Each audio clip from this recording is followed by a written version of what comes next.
Laurence, bonjour. Bonjour Frédéric. Quel est le sujet du mois? Vrai et faux sur la contraception. Nous avons un peu réuni toutes les questions que vous posez, un peu à brûle pour point sur cette question-là, et notre médecin, notre gynécologue obstétricien, Dr Vitoul, va répondre. Bon, j'espère que ça intéresse autant les femmes que les hommes. Bien sûr, forcément. Merci.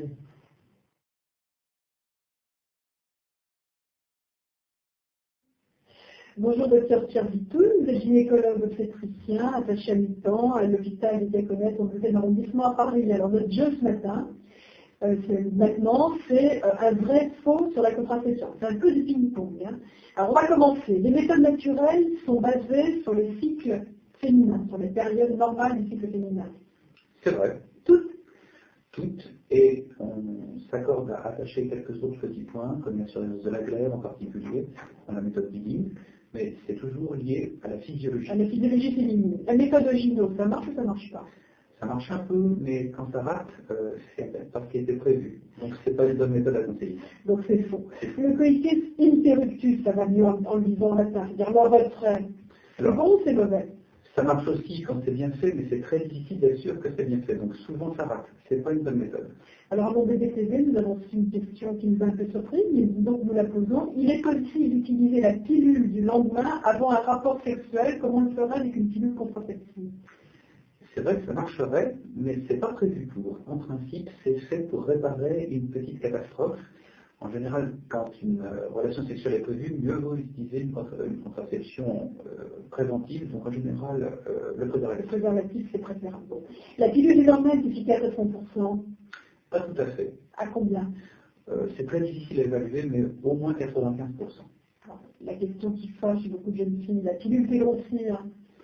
De plus en plus rarement, mais parfois encore chez certaines. C'est pour ça qu'il faut surveiller et quelquefois adapter l'attitude à la patiente. Combien de kilos en moyenne quand il y a une petite prise? En physiologie, on peut considérer que l'apport de ces hormones exogènes peut modifier le poids de 2 à 3 kilos, mais dès que ça commence à être supérieur, ou surtout si c'est cumulatif de mois en mois, bien évidemment on s'arrête et on change de contraception. Il est vivement recommandé d'arrêter de fumer lorsqu'on veut prendre la pilule contraceptive.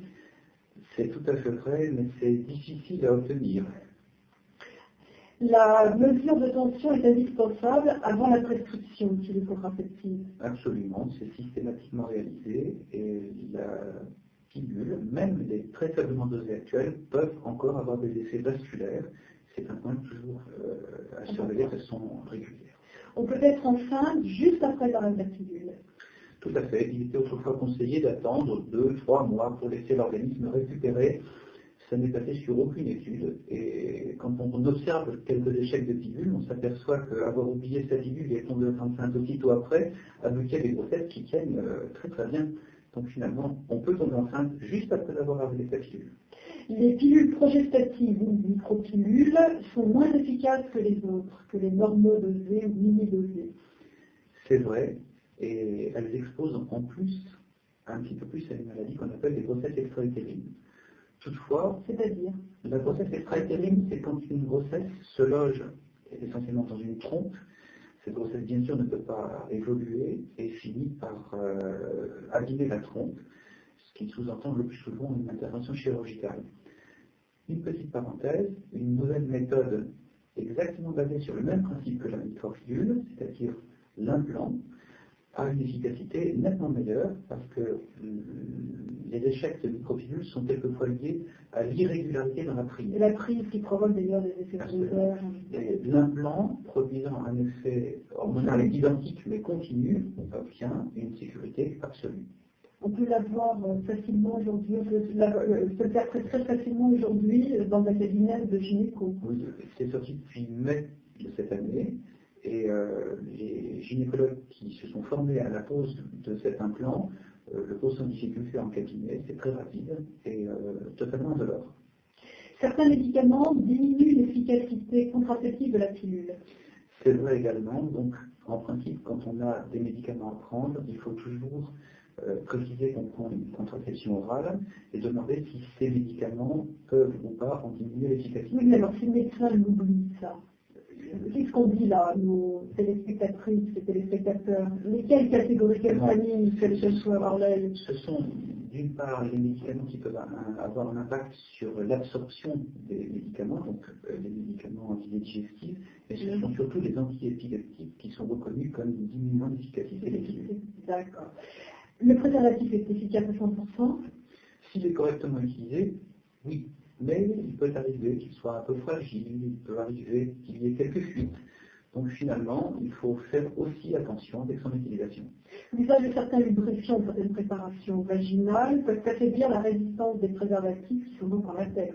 Absolument. Il faut toujours utiliser des préservatifs de bonne qualité et éviter, proscrire même l'utilisation de tout lubrifiant. Mais alors également les ovules vaginaux ou les gels vaginaux contraceptifs. Susceptibles d'abîmer le latex. Oui, en principe, quand on utilise le contraceptif, on ne devrait pas utiliser le gel vaginal simultanément. Les préservatifs ont une durée de conservation limitée. C'est vrai, et ça doit être noté sur l'emballage. Et dans les conditions de stockage aussi. Un stérilet favorise les infections qui risquent d'entraîner une stérilité.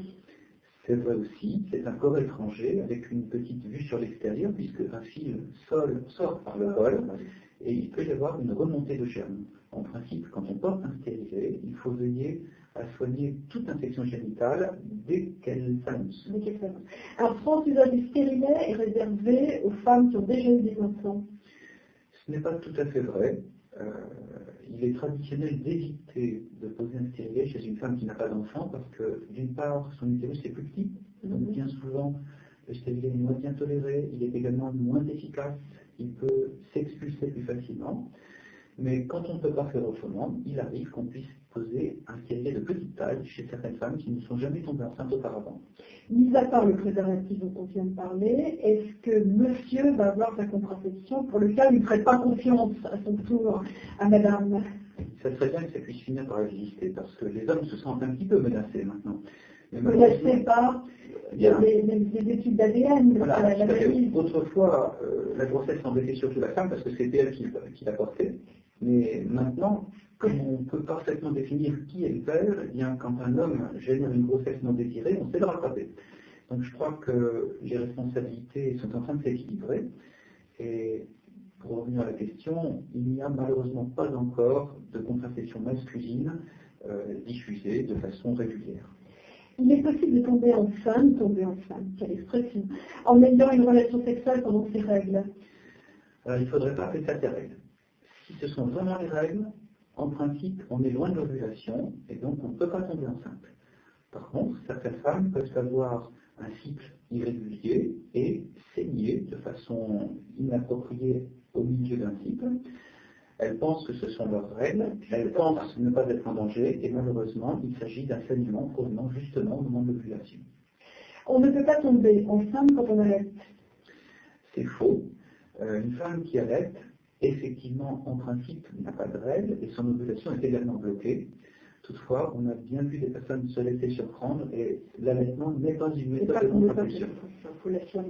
On ne peut pas prendre la pilule quand on allaite. C'est faux. Il ne faut pas prendre de pilule conventionnelle, œstroprogestative, car elle passe dans le maternel.